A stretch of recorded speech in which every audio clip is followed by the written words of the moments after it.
Saya akan menjelaskan mengenai sejarah singkat dan dominasi PAP di Singapura.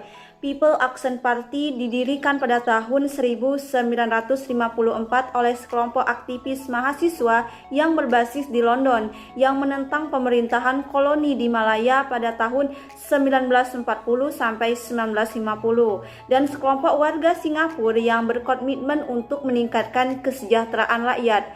Sekembalinya ke Singapura, sekelompok ini kemudian bertemu secara teratur untuk membahas pendekatan mencapai kemerdekaan di wilayah Melayu dan mencari orang-orang yang berpikiran sama untuk memulai sebuah partai politik, seperti jurnalis Raja Ratnam yang diperkenalkan kepada Lee oleh Goh. Lee juga dikenalkan dengan beberapa mahasiswa sayap kiri berpendidikan Inggris dan Serikat Mahasiswa berpendidikan Tionghoa. Partai ini dipimpin oleh Lee Kuan Yew, didirikan sebagai ideologi sayap kiri pada awal didirikannya. Kemudian pada tahun 1960-an bergerak menjadi kanan tengah.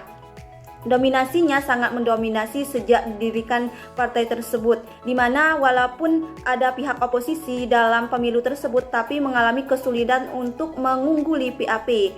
Hal ini dikarenakan kekuasaan PAP tidak pernah goyah dan selalu mengungguli sejak Singapura merdeka.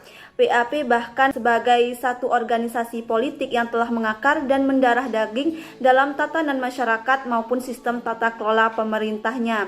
Kemudian PAP juga telah mendominasi pembentukan perilaku budaya politik masyarakatnya, sistem kepartaian, sistem politik dan lain sebagainya. Kemudian juga telah membawa dampak positif untuk kemajuan Singapura sendiri. Terima kasih. Nah, apabila kita ingin mengetahui apakah dominasi PAP ini berpengaruh terhadap kemajuan negara Singapura secara keseluruhan, nah tentunya kita perlu menganalisis dari beberapa indikator, yaitu stabilitas politik, pembangunan ekonomi, dan juga kemajuan infrastruktur di Singapura itu sendiri. Nah, untuk stabilitas politik sendiri, hingga saat ini, Singapura dengan sistem pemerintahan demokrasi parlementer dengan satu partai dominan, itu telah sukses membawa berbagai kemajuan terhadap negara. Nah, ini dibuktikan dengan pencapaian salah satunya stabilitas politik. Perdana Menteri Singapura saat ini, Lee Hsien Loong pun meyakini bahwa stabilitas politik ini adalah prasyarat untuk pembangunan dan modernisasi. Kemudian menurut kompilasi indikator pembangunan oleh World Bank, stabilitas politik dan ketiadaan kekerasan atau terorisme di Singapura itu dilaporkan mencapai 97,64% pada tahun 2021. Nah, stabilitas politik ini merupakan istilah yang selalu diulang dan ditekankan juga oleh para petinggi PAP. Nah, ini juga seiring dengan tujuan-tujuan utama PAP dalam pemerintahan, itu menjamin stabilitas politik, mewujudkan pembangunan ekonomi yang kuat melalui meritokrasi dengan mobilitas sosial, memajukan kepentingan nasional, membentuk masyarakat yang bersatu, inklusif dan harmonis, dan menumbuhkan jati diri bangsa. Kemudian indikator oleh World Bank juga menyimpulkan bahwa stabilitas politik ini berhubungan erat dengan tidak adanya korupsi. Sebab Singapura ini selalu menduduki peringkat teratas sebagai salah satu negara paling tidak korup di dunia.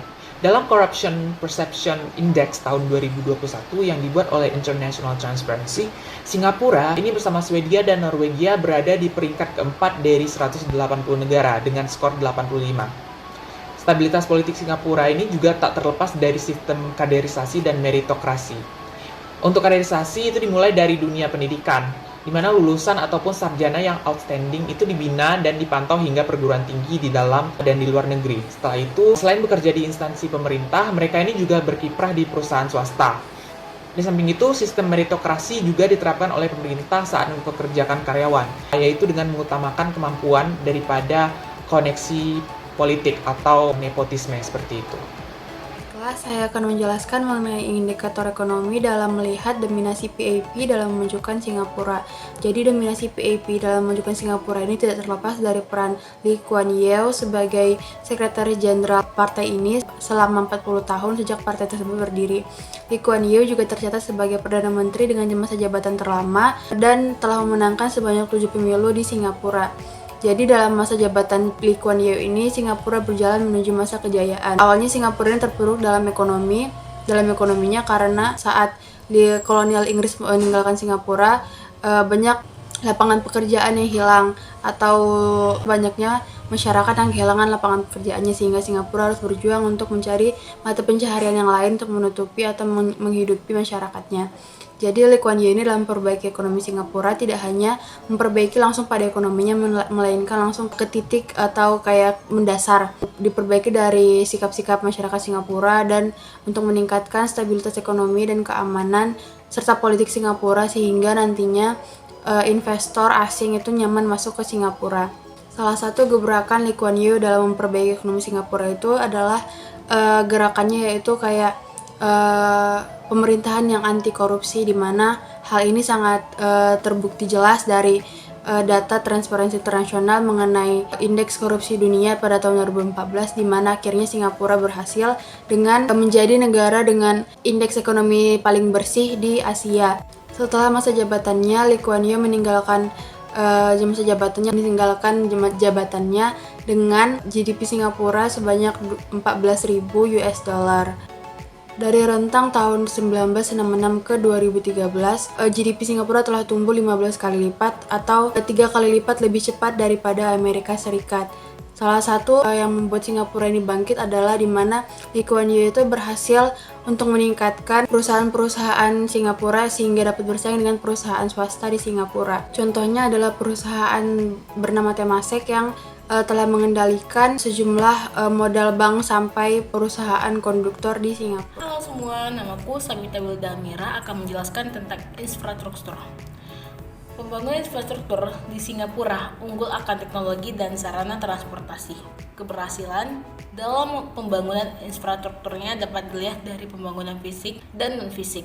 Fasilitas umum yang tersedia seperti rumah sakit, sekolah, jembatan, bandara, dan penunjang transportasi lainnya yang modern dapat kita temui di sana. Singapura berhasil menerapkan Transit Oriented Development atau TOD. Program ini merupakan pembangunan kota dengan memaksimalkan penggunaan fasilitas angkutan umum dan gaya hidup sehat. Melalui keberhasilannya dalam menerapkan TOD akan mengurangi jumlah pengguna kendaraan pribadi. Di sisi lain, penduduk Singapura tidak perlu lagi mengeluarkan banyak biaya untuk membeli lahan bakar. Strategi pembangunan dimulai dengan program industrial yang dirancang untuk menciptakan lapangan kerja dan meningkatkan pendapatan ekspor. Pada masa awal, industrialisasi berfokus pada industri padat karya. Kemudian, akhir tahun 1970-an, pemerintah melakukan industrialisasi industri dengan menggeser industri padat karya di produksi barang-barang berteknologi tinggi seperti komponen komputer. Pembangunan infrastruktur ada 5. Yang pertama, inti dari ini adalah Singapura unggul akan teknologi dan sarana transportasi. Singapura berhasil menerapkan Transit Oriented Development.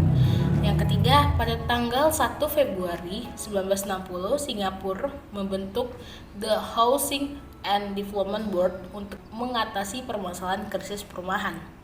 Yang keempat, pro kontra yang timbul karena masyarakat yang dipindahkan merasa tergusur dari tempatnya. Dan yang kelima, pada tahun 1960 hanya 9% masyarakat yang tinggal di perumahan publik. Dan pada bagian kesimpulan, selama dominasi PAP di Singapura tidak dapat dipungkiri lagi telah menyumbangkan peran yang besar dalam kemajuan Singapura di bawah Lee Kuan Yew.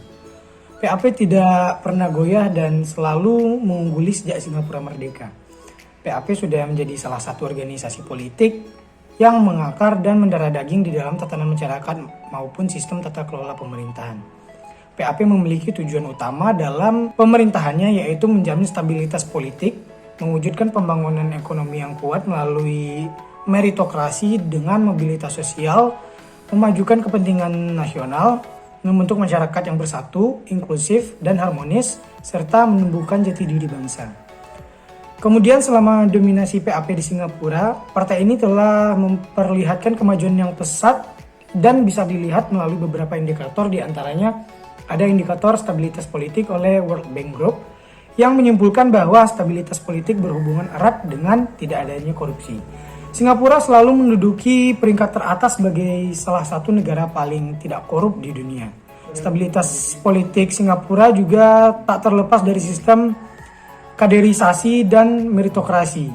Kaderisasi dimulai dari dunia pendidikan Kemudian lulusan yang cemerlang dibina dan dipantau hingga perguruan tinggi di dalam dan luar negeri. Setelah itu, selain bekerja di instansi pemerintah, mereka juga berkiprah di perusahaan swasta. Sistem meritokrasi yang diterapkan oleh pemerintah saat mempekerjakan karyawan yaitu dengan mengutamakan kemampuan daripada koneksi politik atau nepotisme.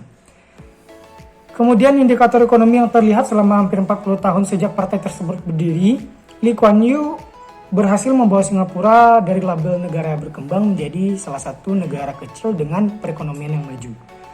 Singapura unggul akan teknologi dan sarana transportasinya. Keberhasilannya dalam pembangunan infrastrukturnya dapat dilihat dari pembangunan fisik dan non-fisik. Fasilitas umum yang tersedia seperti rumah sakit, sekolah, jembatan, bandara, dan penunjang transportasi lainnya yang modern dapat kita temui di sana. Hingga tahun terakhirnya menjabat, Lee Kuan Yew telah meninggalkan banyak kenangan baik dengan masyarakat Singapura hingga saat ini.